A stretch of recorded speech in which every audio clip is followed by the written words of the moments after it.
আসসালামু আলাইকুম। আমি গর্দনকাটা থেকে জামাল বলছি।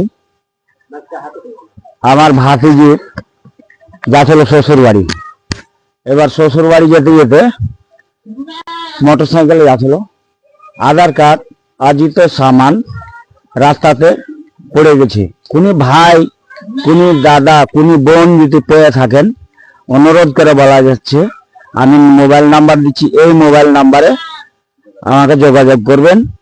অবশ্যই সামানটা পেলে কিন্তু দিয়ে দিবেন। আর আবার বলছি, আসসালামু আলাইকুম। গর্দনকাটা থেকে আমি বলছি, আমি জামাল। আজকে 22 তারিখ, আজকে 12টায় হ্যাঁ 1টার সময় মোটরসাইকেলে যাচ্ছিল শ্বশুর বাড়ি। যেতে যেতে রাস্তাতে সামান হারিয়ে যায়, Aadhaar card, voter card, ration card.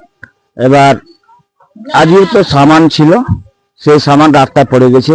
যদি কেউ পেয়ে থাকেন, বেড সামিলি পড়েছে, যদি বা কেউ পেয়ে থাকেন, আমি মোবাইল নাম্বার দিচ্ছি, এই মোবাইল নাম্বারে কন্ট্যাক্ট করবেন, অবশ্যই দিবেন পেলে।